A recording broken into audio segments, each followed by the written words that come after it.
Hi all, അസ്സലാമു അലൈക്കും. Welcome back to Silnas kitchen. ഇന്നത്തെ റെസിപ്പി ഭയങ്കര സിമ്പിളായിട്ട് തയ്യാറാക്കി എടുക്കാൻ പറ്റുന്ന നല്ല സോഫ്റ്റ് ആയിട്ടുള്ള ഒരു അടിപൊളി ബ്രേക്ക്ഫാസ്റ്റിന്റെ റെസിപ്പിയാണ്.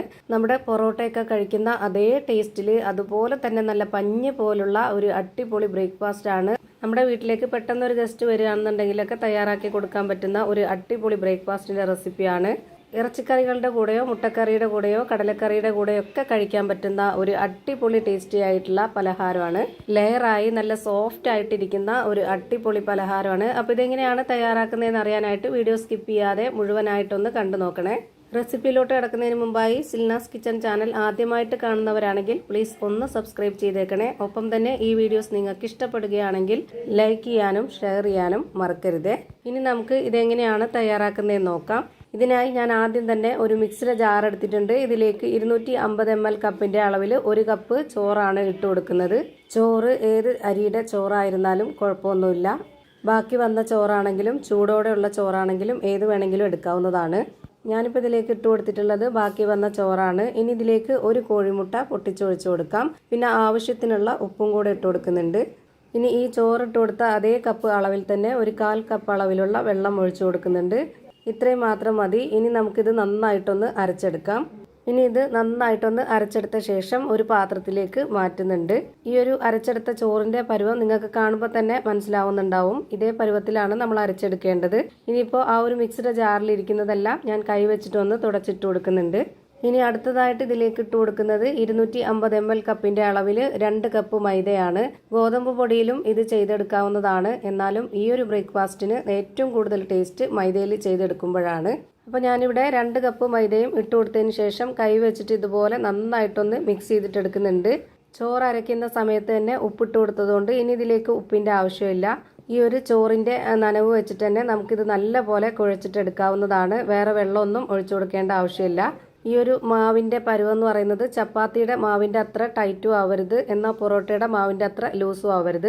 ഒരു ഇടത്തരം പരുവത്തിലാണ് ഇത് റെഡിയാക്കി എടുക്കേണ്ടത്. ആ ഒരു ചോറിൻ്റെ നനവ് വെച്ചിട്ട് തന്നെ ഞാനിപ്പോൾ ഇതാ നന്നായിട്ട് കുഴച്ചെടുത്തിട്ടുണ്ട്. ഇനി ഈ മാവ് രണ്ടായിട്ടൊന്ന് കട്ട് ചെയ്തെടുക്കാം. എന്നിട്ട് നമുക്ക് കൈ വെച്ചിട്ട് ഇതുപോലെ ഒരു ബോൾസ് ആക്കി മാറ്റണം. അങ്ങനെ ഇപ്പോൾ ഈ ഒരു 2 മാവും ഇതുപോലെ ബോൾസ് ആക്കി മാറ്റിയിട്ടുണ്ട്. അതിൽ നിന്ന് ഒരെണ്ണം എടുത്തിട്ട് നമ്മൾ ഇതുപോലൊരു ബോർഡിലേക്ക് കുറച്ച് പൊടി ഇട്ട് കൊടുത്തതിന് ശേഷം അതിലേക്ക് വെച്ച് കൊടുത്തിട്ട് ഇതുപോലെ നന്നായിട്ടൊന്ന് പരത്തിയെടുക്കുക. നിങ്ങൾ ഇതേപോലെ തന്നെ ബോർഡിൽ തന്നെ ചെയ്തെടുക്കണമെന്നൊന്നുമില്ല. കൗണ്ടർ ടോപ്പിലോ അല്ലാന്നുണ്ടെങ്കിൽ ഏതെങ്കിലും പരന്ന പാത്രത്തിലോ ഒക്കെ വെച്ചിട്ട് ഇതുപോലെ പരത്തിയെടുത്താൽ മതി. ഇപ്പോൾ ഞാനിവിടെ മാവ് നന്നായിട്ട് വലിച്ച് ഇതേപോലെ പരത്തിയെടുത്തിട്ടുണ്ട്. ഇനി നമുക്ക് ഇതിലേക്ക് ഓയിലൊന്ന് സ്പ്രെഡ് ചെയ്ത് കൊടുക്കാം. ഇങ്ങനെ ചെയ്യുന്നത് നമ്മൾ പൊറോട്ടയുടെ ഒക്കെ പോലെ ചെറിയൊരു ലെയറായിട്ട് കിട്ടാൻ വേണ്ടിയിട്ടാണ്. പൊറോട്ടയുടെ അത്രയും കിട്ടില്ലെങ്കിലും ചെറുതായിട്ടൊരു ലെയറായിട്ട് ഇരിക്കാൻ വേണ്ടിയിട്ടാണ് ഇങ്ങനെയൊക്കെ ചെയ്തെടുക്കുന്നത്. ഇതുപോലെ ഓയിലൊന്ന് സ്പ്രെഡ് ആക്കിയതിന് ശേഷം കുറച്ച് മൈദപ്പൊടി കൂടി ഇതുപോലെ ഒന്ന് ഇട്ട് കൊടുക്കാം. എന്നിട്ട് നമുക്ക് ഇതിൻ്റെ ഈ ഒരു അറ്റത്തു നിന്നും ഇതുപോലൊന്ന് റോളാക്കിയെടുക്കാം. അങ്ങനെ പരത്തിയെടുത്ത മാവ് ഞാനിവിടെ റോൾ ചെയ്തെടുത്തിട്ടുണ്ട്. ശേഷം നമുക്ക് മാവ് ഇതുപോലെ ഒന്ന് ഒതുക്കി കൊടുത്തിട്ട് ഇതുപോലെ ഒന്ന് കട്ട് ചെയ്തെടുക്കണം. ഞാൻ ചെറിയ ചെറിയ വലിപ്പത്തിലാണ് കട്ട് ചെയ്തെടുത്തിട്ടുള്ളത്. നല്ല കട്ടിയായിട്ടിരിക്കണമെന്നുള്ളവർക്ക് ഒത്തിരി കൂടി വലിപ്പത്തിൽ കട്ട് ചെയ്തെടുക്കാവുന്നതാണ്. ഇനി കട്ട് ചെയ്ത് വെച്ചതെല്ലാം ഇതുപോലൊന്ന് മടക്കി ഒതുക്കി കൊടുക്കുന്നുണ്ട്. ഇതുപോലെ ചെയ്തെടുത്തതിന് ശേഷം നമ്മളിതൊന്ന് പരത്തി കൊടുക്കുകയാണെന്നുണ്ടെങ്കിൽ ചെറുതായിട്ടൊരു ലെയറായിട്ടിരിക്കും. അതുപോലെ നല്ല സോഫ്റ്റ് ആയിട്ട് കിട്ടുകയും ചെയ്യും. പൊറോട്ടയൊക്കെ കഴിക്കുന്നതിൻ്റെ ആ ഒരു ടേസ്റ്റിലും ആ ഒരു ആകൃതിയിലൊക്കെയാണ് നമുക്കിത് കിട്ടുന്നത്. ഇനി ഈ ഒരു ബോർഡിലേക്ക് ഒരെണ്ണം എടുത്ത് വെച്ചിട്ട് അതിലേക്ക് കുറച്ച് പൊടി ഇട്ട് കൊടുത്തതിന് ശേഷം ഇതുപോലെ നന്നായിട്ടൊന്ന് പരത്തിയെടുക്കാം. ഈ ഒരു മാവ് നമ്മൾ ഒരുപാടിട്ട് കുഴച്ചിട്ടില്ല, റെസ്റ്റ് ചെയ്യാൻ വെക്കേണ്ട ആവശ്യമില്ല. നമ്മൾ പെട്ടെന്ന് തന്നെയാണ് കുഴച്ച് അതേപോലെ തന്നെ പരത്തിയെടുക്കുകയൊക്കെ ചെയ്യുന്നത്. അതുകൊണ്ട് തന്നെ നമുക്ക് വീട്ടിലൊരു ഗസ്റ്റ് വരികയാണെന്നുണ്ടെങ്കിലോ അല്ലാന്നുണ്ടെങ്കിൽ രാവിലെയോ രാത്രിയൊക്കെ പെട്ടെന്ന് ഉണ്ടാക്കണം തോന്നുമ്പോഴൊക്കെ ഉണ്ടാക്കിയെടുക്കാൻ പറ്റുന്ന നല്ലൊരു പലഹാരമാണ്. ഇപ്പോൾ ഇതാ പരത്തിയെടുത്തിട്ടുള്ള ആ ഒരു മാവ് ഞാൻ കാണിച്ചു തരാം. ഈ ഒരു വലിപ്പത്തിലും ഈ ഒരു കട്ടിയിലുമാണ് ഞാനിത് പരത്തിയെടുത്തിട്ടുള്ളത്. ഇതുപോലെ തന്നെ ഒരെണ്ണം കൂടെ ഞാനിവിടെ പരത്തി കാണിക്കുന്നുണ്ട്. നമ്മൾ റെഡിയാക്കി വെച്ചിട്ടുള്ള ആ ഒരു മാവിൽ നിന്ന് ഒരെണ്ണം എടുത്ത് ഇതുപോലെ ബോർഡിലേക്ക് കുറച്ച് പൊടി ഇട്ട് കൊടുത്തതിന് ശേഷം ഇതുപോലെ നന്നായിട്ടൊന്ന് പരത്തിയെടുത്തിട്ടുണ്ട്. ഇതേപോലെ തന്നെ എല്ലാം പരത്തിയെടുത്ത് ഒരു പാത്രത്തിലേക്ക് മാറ്റിയിട്ടുണ്ട്. ഇനി നമുക്കിതൊന്ന് ചുട്ടെടുക്കാം.